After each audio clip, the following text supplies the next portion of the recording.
परंतु एक 10 वर्षापूर्वी माझ्या काही मित्रांनी त्यांचा एक व्यवसाय होता आणि तो व्यवसाय होता म्हणजे सायन्स आणि विज्ञान आणि तंत्रज्ञान यावर आधारित विविध इव्हेंट्स करणं, हं, सेमिनार्स करणं, हं, हं. कॉन्फरन्सेस करणं, असा त्यांचा व्यवसाय होता. आणि तो व्यवसाय करत असताना त्यांच्या असं लक्षात आलं, की एक कॉन्फरन्स आपण घेतो एखाद्या विषयावरती, समजा टेक्नॉलॉजी या विषयावर एक कॉन्फरन्स घेतली, तर ती वर्षातनं एकदा होते. म्हणजे लोकं येतात, डेलिगेट्स येतात, भाषणं होतात, डेलिगेट्स परत जातात. परत वर्षभर त्याच्याशी काही संबंध उरत नाही.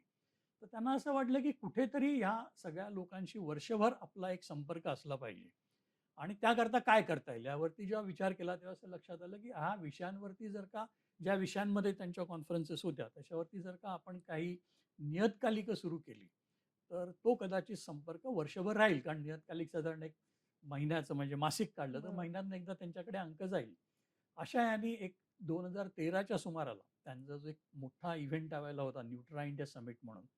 तर त्याच्याकरता जे डेलिगेट्स प्रतिनिधी यायचे त्यांच्याशी संपर्क साधायला आम्ही एक न्यू फूड स्पेक्ट्रम नावाचं नियतकालिक सुरू केलं मासिक. ऑफकोर्स त्यावेळेला नेट आलेलं होतं त्यामुळे त्याचे हं. पोर्टल पण त्याचं तयार केलं आम्ही लगेच आणि तो माझा प्रवेश होता थोडासा विज्ञानाकडे जाण्याचा. आता ह्याच्यात एक प्रश्न असा येतो, की बुवा मी विज्ञानाकडे कसं गेलो आणि लिहायला लागलो त्या विषयावरती. त्याच्यामध्ये एक भाग असा होता, की हे संपूर्ण विज्ञान विषयक नियतकालिक नव्हतं. बरं. तर ते विज्ञानावर आधारित बिझनेस असं त्याचं स्वरूप होतं. म्हणजे बेसिकली इट वॉज हे बिझनेस, बिझनेस मॅगझिन बिझनेस. होतं.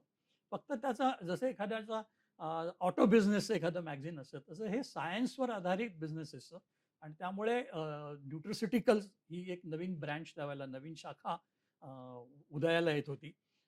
की ज्याच्यामध्ये वेलनेसवरती भर आहे. म्हणजे तुम्हाला रोग होऊच नये ह्याकरता तुम्ही काय केलं पाहिजे? बरं. रोगावर औषध घेण्यात. रोगावरती जेव्हा आपण औषध घेतो तेव्हा आपण फार्मास्युटिकल्सकडे जातो. करेक्ट. परंतु जर का आपण सकस अन्न खाल्लं, तर त्याच्या परिणामामुळे आपल्याला रोग कमी होण्याची शक्यता असेल आणि म्हणून हे न्यूट्रास्युटिकल्स असं एक ओके, शास्त्र ओके. ते तयार झालं त्याच्यातनं.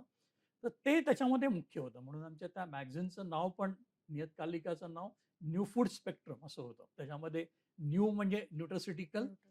एफ-एफ म्हणजे फंक्शनल फूड्स आणि डी-एस म्हणजे डायटरी सप्लिमेंट ओके. असं त्याचं स्वरूप होतं.